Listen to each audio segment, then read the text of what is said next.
মানে ঘটনাটা কালকে গত রাতে ঘুমের ঘরে ঘটছে, বাট ফিলটা আমার 4-5 দিন আগে থেকেই হয়েছে। আসসালামু আলাইকুম, আমার নাম জুই, বাবার নাম মোহাম্মদ জাকির হোসেন, বাসা টাঙ্গাইল জেলা নাগরপুর থানা। তোমার তো লিঙ্গান্তর হয়েছে, মানে মেয়ে থেকে ছেলে হয়েছে। হ্যাঁ হ্যাঁ।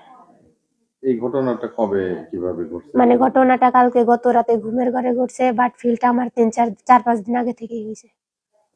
এক ভাই এক বোন, বাট এখন 2 ভাই। আমার ছোট আর এক ভাই ক্লাস 9-এ পড়ে। কোথায় পড়াশোনা করো? বর্তমানে আমি নাগরপুর সরকারি কলেজে। তোমার সেই অনুভূতিটা কেমন ছিল?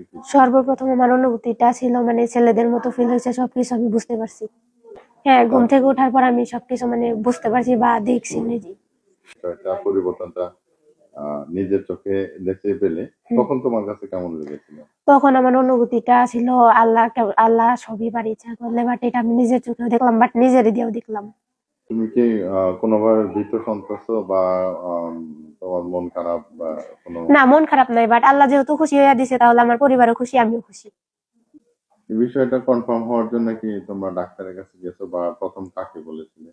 প্রথম আমার আম্মুকে বলেছিলাম, পরবর্তীতে ডাক্তারের কাছে গেছি, ডাক্তারও বলছে যে মানে কিছুদিনের মধ্যে সবকিছু পরিপূর্ণ হয়ে যাবে, মানে পরিপূর্ণ হয়ে যাবে। মানে প্রথমে আমি অনুভূতিটা আম্মুরে বলছি, তারপরে ডাক্তার দেখাইছি, ডাক্তারে বলছে ঠিক হয়ে যাবে সবকিছু। তোমার এই পরিবর্তন লিঙ্গান্তরটা কে কে দেখতে পেয়েছে? পরিবর্তন লিঙ্গটা আমার বড় কাকি, আমার দাদি।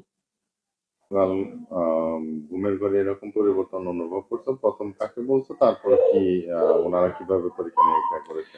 প্রথমে এই অনুভূতিটার পরে সবকিছু জানার পরে আমি প্রথমে আমার আম্মুকে বলছি, পরবর্তীতে আমার কাকি আমার দাদি আলাদা একটা মানে রুমে নিয়ে আমারে দেখছে, সবকিছু দেখে ওনারা কনফার্ম হয়েছে। পরিবর্তিত হয়ে তোমার কি নাম রাখা হয়েছে বা এর কি হয়েছে কিনা তোমার নামের পরিবর্তন? পরবর্তীতে আমার নাম রাখা হয়েছে, মানে বড় কাকার নাম দিয়েছে জুয়েল।